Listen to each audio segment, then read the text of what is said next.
There was never a rivalry like theirs. For over half a century, they hated each other, and we loved them for it. They only ever made one film together. Whatever happened to Baby Jane? I'll get you the perfect co-star. What do you have in mind? Betty, I promise you, this is gonna be the greatest horror movie ever made. Why this picture? We feel like Crawford and Davis may be a little long in the tooth. Why don't we go just a little bit younger? You want me to work with her again? Are you crazy? Never!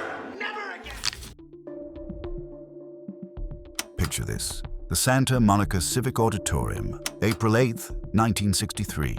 The 35th Academy Awards. At Santa Monica, the Academy Awards presentation is highlighted with the announcement of the Best Picture.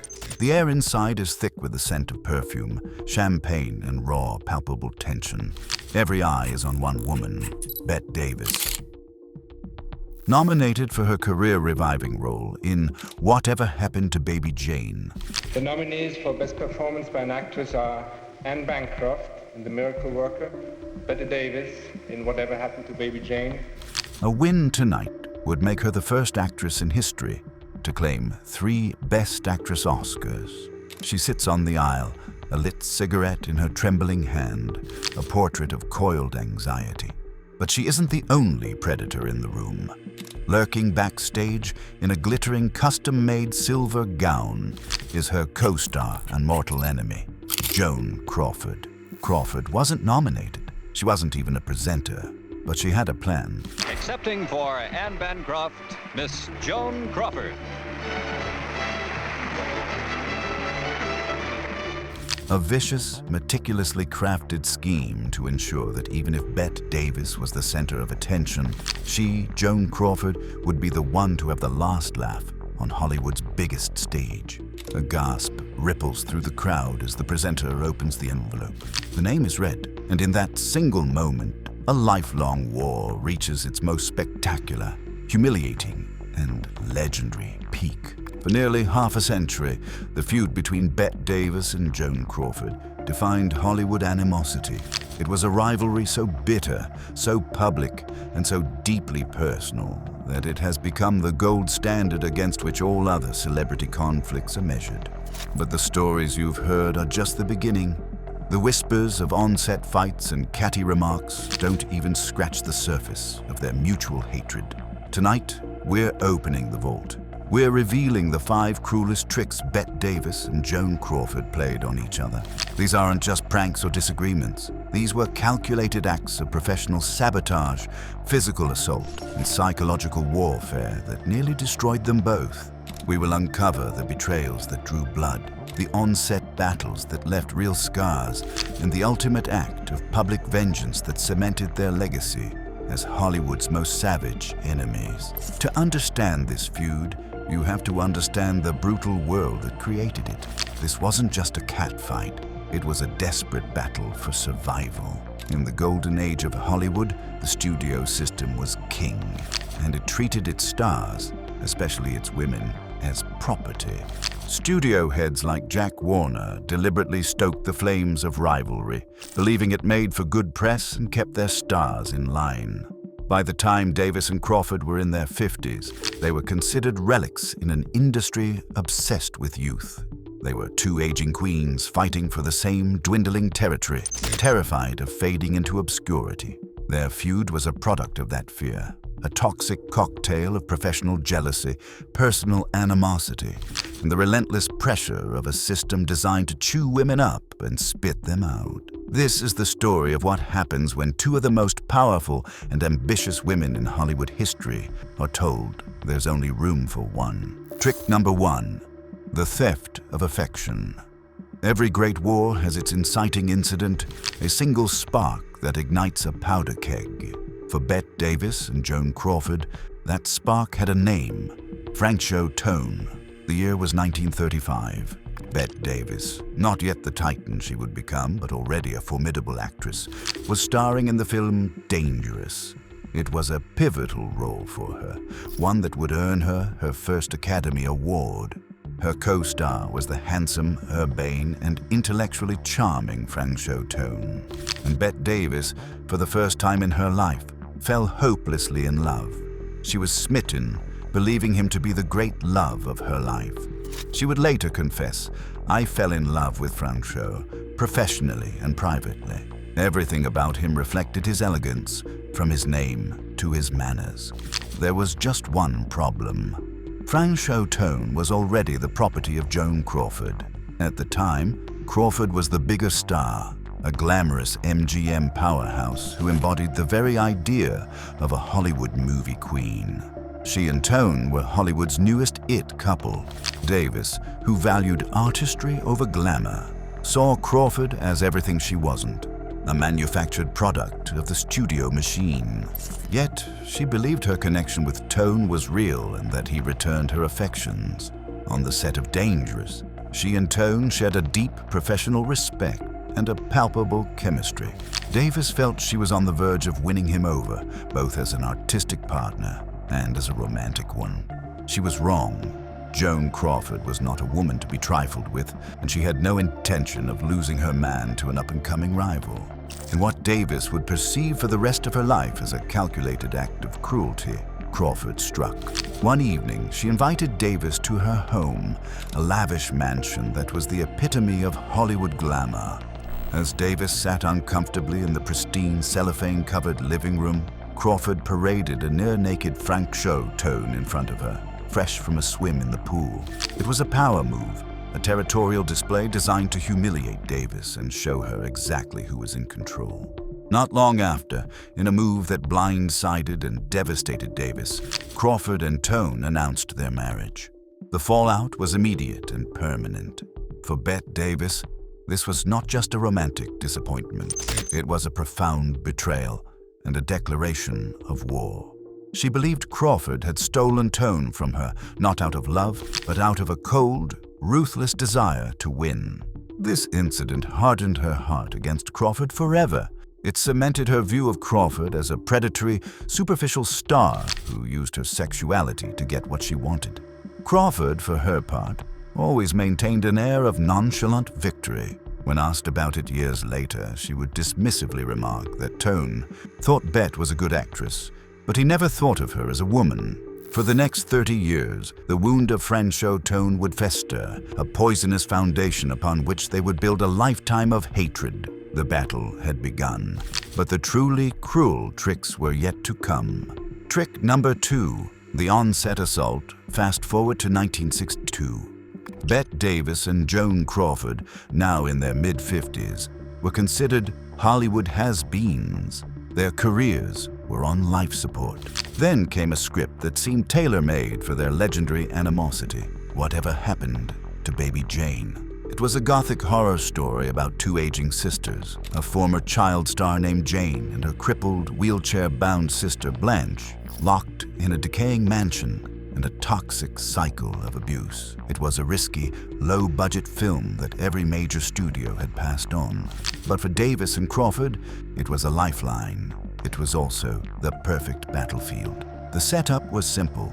The two rivals would finally share the screen, and the world would watch the fireworks. The director, Robert Aldrich, knew he was playing with fire. He even had to install 2 separate Coca-Cola machines on set, one for Davis and one for Crawford, whose late husband had been the CEO of Pepsi and who sat on the company's board. The passive aggression was immediate, but it would soon escalate into genuine physical violence. The incident in question occurred during a scene where Jane, played by Davis, was supposed to attack her helpless sister Blanche. In the script, Jane delivers a vicious kick to Blanche's head as she lies on the floor. The incident itself is a matter of Hollywood legend. During one of the takes, the simmering off-screen hatred boiled over. Bette Davis's prop foot, which was meant to look like it was making contact, allegedly connected with Joan Crawford's actual head. Accounts of the aftermath vary. Some on the crew claimed the kick was so forceful and the sound so sickeningly real that it was clear it was no accident. Crawford herself screamed in genuine pain. She later claimed that the blow was so severe that she required stitches, though there is no definitive proof of this. The context was pure, unadulterated loathing. Bette Davis was a method actress, known for her intense commitment to her roles. She would later claim she barely touched her. But given the decades of animosity, it's hard to believe there wasn't a Freudian slip of the foot. Davis saw this role as her triumphant return, a chance to prove she was still a powerful and fearless actress. Crawford, she felt, was still just a glamorous movie star, more concerned with her lighting and makeup than with the grit of the character. For Davis, the line between Jane's hatred for Blanche and her own hatred for Crawford had become dangerously blurred. She famously said of her co-star, "The best time I ever had with Joan Crawford was when I pushed her down the stairs in Whatever Happened to Baby Jane." The aftermath of the kick sent a shockwave through the production. Crawford was furious and, more importantly, she was terrified. She began to suspect that Davis was genuinely trying to injure her. The atmosphere on set, already tense, became downright poisonous. The crews took sides, the director struggled to maintain control, and the two stars communicated only through clenched teeth and intermediaries. The violence, however, was not one-sided. Joan Crawford was a woman who believed in an eye for an eye, and she was already plotting her revenge. The assault had drawn first blood, and Crawford was about to ensure that Davis would pay for it, pound for agonizing pound. Trick number 3, the sabotage of dead weight. Joan Crawford was not a woman to suffer an indignity without a response. After the kicking incident, the battlefield of Baby Jane shifted from overt aggression to a more insidious, passive-aggressive form of sabotage. Crawford knew she couldn't outact Davis in a traditional sense. Davis was revered for her raw, transformative talent, but Crawford was a master of a different kind of performance, the art of being a movie star and the art of vengeance. Her moment came during another one of the film's most physically demanding scenes. The setup was grueling. Bette Davis, playing the increasingly unhinged Jane, had to drag her paralyzed sister Blanche, played by Crawford, out of her bed and across the room. It was a physically taxing scene for any actor, but for Bette Davis, it was a particular point of vulnerability. It was well known in Hollywood that Davis suffered from severe, chronic back problems that plagued her for much of her life. Crawford knew this, and she decided to exploit it in the cruelest way imaginable. The incident was a quiet act of sabotage, invisible to the cameras, but agonizingly real for Davis. As they prepared to shoot the scene, Crawford secretly armed herself.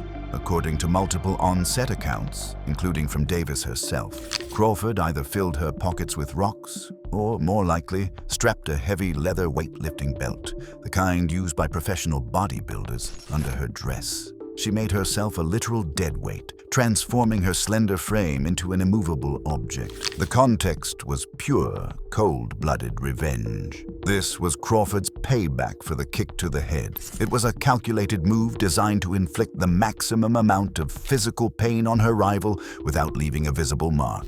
With each take, Davis struggled, her face contorting in genuine agony as she heaved Crawford's weighted body across the floor. Her screams of pain in the final film were not just acting. She had to put her entire body into the effort, straining her already fragile back to its breaking point. She was a professional and completed the scene, but she was in excruciating pain for days afterward. The aftermath was a grim victory for Crawford. She had gotten her revenge, proving that she could be just as ruthless as Davis, albeit in a more cunning, underhanded way. For Davis, the pain was a searing reminder that her co-star was not just a professional rival, but a dangerous enemy willing to inflict real physical harm. The incident further poisoned their relationship, making the final weeks of filming an exercise in mutual endurance. They had now physically assaulted each other, one with a kick, the other with a cruel, gravitational trick. The film they were making was about two sisters trying to destroy each other, and with each passing day, the line between fiction and reality was disappearing entirely. The war on set was over, but the final, most public battle was still to come, and it would take place on a stage far grander than a Hollywood soundstage. Trick number 4, the ultimate betrayal. The Oscar heist. The war between Bette Davis and Joan Crawford was about to move from the claustrophobic set of their film to the glittering public arena of the Academy Awards. When the nominations for 1963 were announced, the entire industry buzzed. Whatever Happened to Baby Jane had been a surprise smash hit, and Bette Davis had received a nomination for Best Actress for her fearless, grotesque, and brilliant performance. A win would be her third, a historic achievement. Joan Crawford, however, had been snubbed. Her performance as the subtle, terrorized Blanche was overlooked, and for a woman whose entire identity was built on being a beloved movie star, the humiliation was unbearable. The setup was a perfect storm of ego, jealousy, and opportunity. Crawford was incandescent with rage over her snub. She couldn't stand the thought of sitting at home and watching her nemesis achieve the one thing she, Crawford, had only managed once. A second Oscar win, let alone a historic third. So, she devised a plan. A plan so audacious, so petty, and so brilliantly conniving that it would become one of the most infamous stories in Oscar history. Her goal was simple. She would do everything in her power to ensure that Bette Davis did not win. The incident was a masterful campaign of backstage politics and public manipulation. Crawford began by actively and openly campaigning against Bette Davis. She told anyone who would listen that Davis's performance was over the top and that she was horrified by how ugly Davis had made herself look on screen. But that was just the beginning. Her true master stroke was what she did next. She secretly contacted the other two leading nominees for Best Actress who lived out of town, Anne Bancroft, who was starring in a play on Broadway, and Geraldine Page, who was also in New York. Crawford, with a pretense of helpfulness, offered to accept the award on their behalf, should they win and be unable to attend. It was an unprecedented move, but both women, likely unaware of the Machiavellian plot, agreed. The context was Crawford's unquenchable thirst for the spotlight. If she couldn't be in it, she would find a way to steal it. On Oscar night, she arrived not as a nominee, but as a conqueror. She had her hair styled in a glittering silver-tinted bouffant and wore a shimmering, custom-designed silver gown by the legendary costume designer Edith Head. As one observer noted, Joan looked like a winner, even though she wasn't nominated. She set up an impromptu bar in her dressing room, dispensing Pepsi to all who entered, turning the backstage area into her own personal court. Meanwhile, Bette Davis sat in the audience, a bundle of nerves, waiting for her moment of triumph. The aftermath was a moment of pure, unadulterated schadenfreude for Crawford and a soul-crushing humiliation for Davis. When the presenter, Maximilian Schell, opened the envelope and announced the winner was Anne Bancroft for The Miracle Worker, a wave of shock went through the auditorium. Bette Davis felt a physical blow, as if all the air had been sucked out of her. Her cigarette reportedly burned down to her fingers. But before the shock could even register, Joan Crawford seized her moment. With a serene smile, she brushed past the stunned Bette Davis, who was frozen in her seat. According to witnesses, Crawford whispered, "Excuse me, I have an Oscar to accept." She then glided onto the stage, took the statuette from Schell, and delivered a poised and gracious speech on Bancroft's behalf. She posed for pictures with the Oscar, holding it aloft as if it were her own. She had successfully hijacked the entire evening, turning Bette Davis's potential historic night into her own personal victory lap. For Davis, it was the ultimate betrayal, a public shaming from which their relationship would never recover. She would later say of the incident, "I was in a state of shock. It was a terrible thing for her to do." Crawford had won the battle, and she had done it without a single nomination. Trick number 5, the final vicious word. After the Oscar heist, the war between Bette Davis and Joan Crawford entered a cold phase. They attempted to work together one more time on a film called Hush, Hush, Sweet Charlotte, but the animosity was too great. Crawford, allegedly terrified of Davis, checked herself into a hospital, claiming illness and effectively sabotaging the production until she was replaced by Olivia de Havilland. For the rest of their lives, they would continue to trade barbs in the press, their feud becoming a permanent part of their public persona. It was a rivalry that would define them to the very end, and even beyond. The setup for the final act of their feud was not an incident on a film set or at an awards show, but the inevitable passage of time. Joan Crawford, the glamorous movie star, died of a heart attack in her New York apartment on May 10, 1977. She had become increasingly reclusive in her final years. Her legendary beauty faded and her career long since over. The news of her death spread quickly through Hollywood, prompting a wave of tributes and remembrances for one of the Golden Age's last great stars. Naturally, the press immediately sought out the one person whose opinion on the matter they wanted most, Bette Davis. The incident was not an action, but a quote, a single, perfectly crafted, and utterly savage sentence that would serve as the final definitive epitaph on their half-century of hatred. When reporters reached out to Bette Davis for a comment on the passing of her lifelong rival, she paused for a moment. There was an expectation of a certain decorum, a tradition that one does not speak ill of the dead. But Bette Davis was never one for tradition. With her trademark, clipped delivery, she delivered a line that was as cold, sharp, and deadly as a shard of glass. The context was a lifetime of perceived slights, betrayals, and bitter competition. It was the memory of Franchot tone, the kick to the head, the weighted belt, and the stolen Oscar. It was the culmination of every nasty interview, every whispered insult, every moment of professional one-upmanship. Bette Davis had outlived her rival, and in her mind, she had won the war. Her final quote was not just an insult. It was a victory statement. It was her planting a flag on the grave of their feud, ensuring that her version of the story, her animosity, would be the one that echoed through history. She said, "You should never say bad things about the dead. You should only say good. Joan Crawford is dead. Good." The aftermath was the stuff of legend. The quote was instantly iconic, a perfect encapsulation of Davis's acerbic wit and her unforgiving nature. It became the most famous thing she ever said about Crawford, a final, brutal testament to the depth of her loathing. It ensured that their feud would not die with them, but would instead be immortalized in the annals of Hollywood history. Even in death, Crawford could not escape the wrath of Davis. The war was finally over, not with a truce, but with a final, vicious twist of the knife from the one who was left standing. The 5 cruelest tricks: a stolen love, a physical assault, a painful sabotage, a public humiliation, and a final, venomous epitaph. The feud between Bette Davis and Joan Crawford was more than just a series of catty remarks.